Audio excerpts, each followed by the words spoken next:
नमस्कार बच्चों, मेरा नाम है राहुल और आप देख रहे हैं एसबीसी क्लास वर्कशीट 79 2021 मतलब एक नए साल का एक महीना बीत चुका है। दूसरा स्टार्ट हो गया और 5 तारीख स्कूल भी खुलने वाले हैं। तो चलिए वर्कशीट कर लेते हैं, देखते हैं आगे कितनी वर्कशीट आपकी आती है। सब्जेक्ट इंग्लिश क्लास 9, ठीक है। स्टूडेंट का नाम, क्लास टीचर का नाम और यहाँ पे काफ़ी आज की ईजी दे रखी है। ईजी वर्कशीट है क्यों, बस यहाँ पे एक आपका प्रेहेप्स दे रखा है और नीचे कुछ ऑप्शन वाले दे रखे हैं, बस उसकी का आंसर देना है आपको। तो चलिए जल्दी से देखते हैं इसमें क्या क्या कैसे कैसे क्वेश्चन है। Then took the other just for ये फोन ना कोई बात नहीं, शुरू से पढ़ते हैं।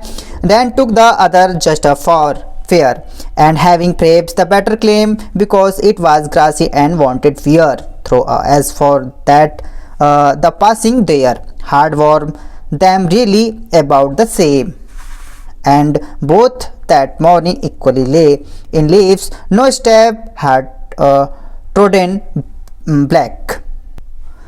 Oh, I kept it first from another day, yet knowing how way leads on the way, I doubted if I should ever come back. ठीक है, तो एक्सट्रैक्ट पढ़ के थोड़ा बहुत अंदाज़ा लग गया होगा, लेकिन फिर भी मैं आपको दिखा देता हूँ। जो आपका ये लिया गया ना एक्सट्रैक्ट, ये आपका है द रोड नॉट टेकन से लिया गया है, ठीक है। यहाँ पे जो पोएट होता है एक रास्ते पर, आप देखो याद होगा ये वर्कशीट आपकी 16 है। इससे अगर आप और अच्छे से इस ट्रैक को समझना चाहते हैं तो वर्कशीट आपको 16 देखनी चाहिए, ठीक है, जो 11/8/2020 की थी।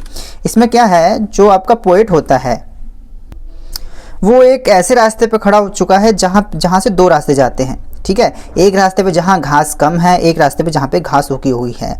और जाते में क्या करता है, बाद में जहाँ पे घास उगी हुई थी वो उस वाले रास्ते पे चला जाता है। फिर इसी चीज़ को देखते हुए ये एक्सट्रैक्ट को बताया गया है और काफ़ी इजी है। तो इस वाले के भी तो क्वेश्चन आंसर थे और इस हिसाब से भी इसके भी ऑप्शन वाले ही क्वेश्चन आंसर हैं, ज़्यादा मुश्किल नहीं है। तो चलिए इसे एक एक शुरू से समझना शुरू करते हैं। देन टुक अनदर, वो दूसरा रूल ले लेते हैं जिसपे घासें उगी हुई है, जस्ट अ फेयर, ये ठीक होगा। And having proved the better claim, और उन्होंने सोचा जो मैंने ये जो चूज़ किया है वो काफ़ी अच्छा है और मैंने जो रास्ता चुना है वो बिल्कुल ठीक है। Because it was grassy and unwanted wear, और ऐसा था जहाँ पे घास उगे हुए हैं और जहाँ पे बहुत ही कम लोग गए हुए हैं, ठीक है। उनके लगा कि ये सबसे अलग हट का डिसीजन है और मेरा अच्छा डिसीजन है। Though as for that the passing there had worn the really about the same, जब वो पास रास्ता करते हैं उन्हें आगे जाके ऐसा लगता है कि ये तो बिल्कुल सेम रास्ता है जैसा पहले वाला था। बेसिकली जो ये पोयम आपको पहले भी मैंने बताई थी, ये उस बेस पे है कि आप एक स्थिति आपके पास ऐसी आती है, 2 में से एक रास्ते आपको चूज करने होते हैं। आप हर बार ऐसा रास्ता चूज करते हैं जो आपके लिए बेस्ट है तो बेस्ट होता है और अच्छी बात होती है। जब उस पर आप चलने लगते हैं तो आपको लगता है नहीं यहाँ पे तो बहुत सारी मुश्किलें होती हैं, लेकिन ऐसा नहीं होता। मुश्किलें दोनों रास्तों पर होती हैं, लेकिन जिसमें हम चल रहे होते हैं वो हमें दिखाई देता है, जिसमें नहीं चल रहे होते वो हमें नहीं दिखाई देता है, ठीक। And both the morning equal, सुबह का दोनों का रास्ता था वो एक जैसा था। In leaves on step hard trodden black, और पत्ते बिखरे हुए थे और लोगों के वहाँ पे पैरों के निशान थे।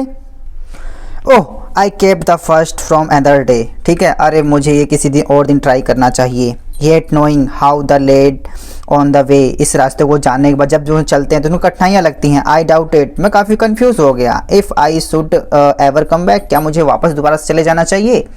तो यहाँ पे पोएट भी यहाँ पे इस अपनी कविता के माध्यम से ये समझाना चाहते हैं कि जो भी हम डिसीजन ले लेते हैं उसे हमें कई बार आगे जाकर डाउट होता है, हमें लगता है नहीं ये नहीं ऐसे करना चाहिए था, ये हमने गलत ले लिया, इसने इस प्रकार से चलना चाहिए था। तो ऐसा यहाँ पे आपको दिखाया गया है कि हमें लाइफ में डिसीजन लेने पड़ते हैं और वो सही हो या गलत। आपको लगता है वो दूसरा रास्ता सही होगा, ऐसा कुछ नहीं है। मुश्किलें हर जगह आती हैं, हम उस रास्ते पर चलते नहीं तो हमें ज़्यादा लगता है वो ईजी रहा होगा, ऐसा नहीं होता। तो यहाँ पे जो पोएट है यही दिखाना चाहते हैं कि 2 में से एक ज़िंदगी में ऐसे टाइम आता है, 2 में से एक रास्ते चूज़ करने पड़ते हैं। तो जिसे हम चूज़ कर लेते हैं उसमें बाद में हमें रिग्रेट होने लग जाते हैं, लेकिन ऐसा बिल्कुल भी नहीं है। चलिए तो इसके क्वेश्चन आंसर पे आ जाते हैं। क्वेश्चन आंसर पहला क्या है, what is the rhyme scheme of the given stanza. अब देखो राइमिंग बहुत ही ईजी होती है, जिसे आप तुकबंदी भी कह सकते हैं। और हिंदी में जैसे आप शायरी वगैरह सुनते हो ना कि लास्ट में सेम टू सेम वैसा ही होना चाहिए, तो उसे ही रिदम कहते हैं, राइमिंग, ठीक है। तुकबंदी। अब यहाँ पे अगर हम मिलाते हैं, यहाँ पे ए बी करके दे रखा है, तो सबसे पहले हम इसमें देखते हैं कि इस पीछे कौन कौन से सेम आ रहे हैं। अगर पहले वाले को ए मानते हैं हम, फेयर, ठीक है, क्लेम। अब फेयर और क्लेम मिलते जुलते नहीं है, इसे ए है फिर ये बी मान लेंगे। Fair, claim, wear, fair and wear ये थोड़े थोड़े से सेम लग रहे हैं, फेयर वियर, तो इसे हम ए मान लेंगे, ठीक है। देयर, ये भी फेयर वेयर देयर एक जैसा लग रहा है, इसे भी हम ए मान लेंगे। फिर सेम आ जाता है आपका क्लेम, सेम, ये दोनों एक जैसे लग रहे हैं, तो इसे हम बी मान लेते हैं। A B A B, A B ये तो फर्स्ट ही है, ठीक है। ए ये नहीं है, ए बी सही नहीं है, ए बी, ठीक है, ये है। अब दोनों, अब नीचे इस वाले को भी चेक करना होगा हमें, ठीक है। ले, इसे ए मान लेते हैं। ब्लैक, ये टोटल अलग है आपका, ठीक है, तो ये क्या हो जाएगा आपका बी हो जाएगा। ले, ब्लैक, डे, ले डे एक जैसे लग रहे हैं, तो ये आपका क्या हो जाएगा ए। डे, वे, ले एक जैसे हैं, ये भी आपका एक हो जाएगा। अब ब्लैक ब्लैक एक जैसे, तो ये आपका बी हो जाएगा। तो A B A B, A B A B, तो आपका जो आपका आंसर होगा ये फर्स्ट का होगा, ठीक है। बहुत ही सिंपल है आपका, और कई बार पेपर में आया हुआ है, और 1 नंबर का होता है। प्यारे बच्चों आसानी से कर लीजिएगा। चलते हैं अब दूसरे क्वेश्चन पे। The roads have been used as a symbol of, जो रोड्स आपका वर्ड इस्तेमाल किया है वो किस चीज़ का सिंबल है। चूज करने का सीधी सी बात है, हम कौन से रास्ते पे जाएं, इस रोड पे जाएं कि उस रोड पे जाएं। Choose made by a person, तो इसका आपका आंसर बी हो जाएगा, बहुत ही सिंपल, ठीक है। प्रश्न नंबर 3 पर आते हैं इसके। द फ्रेप्स टोटन ब्लैक कॉरस्पॉन्डेंस टू, को ये किससे कॉरस्पॉन्डेंट करता है सिमिलर। देखो जिस हिसाब से पैसेज में है, पैसेज में एक वर्ड आया था ट्रेवल अलॉट, तो जहाँ पे ट्रेवल अलॉट किया गया है वहीं पे आपका ये वाला वर्ड इस्तेमाल किया गया है। The leaves no steps had trodden black, ठीक है, तो आपका इसका वाला होगा जहाँ पे ज़्यादातर सफ़र किया गया है सुबह का मॉर्निंग से, ठीक है, तो यहाँ पे पैसे हिसाब से ये वाला आपका आंसर हो जाएगा बी।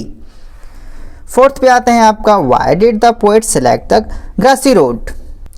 अगर मैं आपको यहाँ पे दिखाऊं तो उसने 2 रोड थे सामने पे, उसने ग्रासी रोड क्यों इस्तेमाल किया, उसे यही तो लग रहा था यहाँ पे बहुत कम लोग गए होंगे, तो ये यूनिक वे है, तो मैं इस पे जाता हूँ, यहाँ पे बहुत सारे लोग गए हैं, मैं इस वाले रास्ते पे जाना चाहता हूँ, ठीक है। तो एंजॉय ग्रासी नहीं, ग्रास एंजॉय के लिए टू मेक डिफरेंस, बिल्कुल मेक डिफरेंट करने के लिए, टू प्रूव हिज पॉइंट नहीं, पॉइंट प्रूव करने के लिए भी नहीं था, टू अवॉइड पीपल नहीं, पीपल ये नहीं था, बिल्कुल इसका जो आंसर होगा वो बी होगा, बहुत ही सिंपल तरीके से। चलिए क्वेश्चन नंबर 5।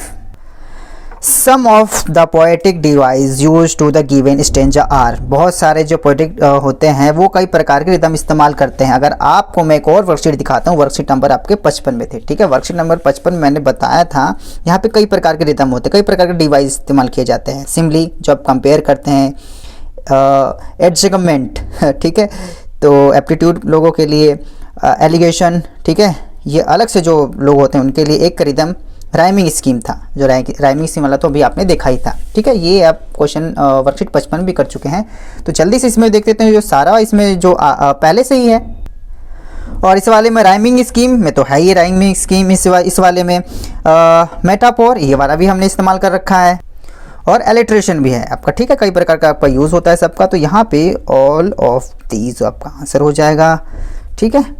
तो ठीक है, किसान आंदोलन की वजह से नेट में थोड़ा सा बहुत क्या आप लोगों को भी दिक्कत आ रही है, अगर दिक्कत आ रही हो तो कमेंट बॉक्स में करके बताइएगा कि आपकी तरफ नेट चल रहा है अच्छे से, हाँ या नहीं, ठीक है। तो मैं से भी क्लास इस वीडियो को देखने के लिए धन्यवाद। जय हिंद, जय भारत।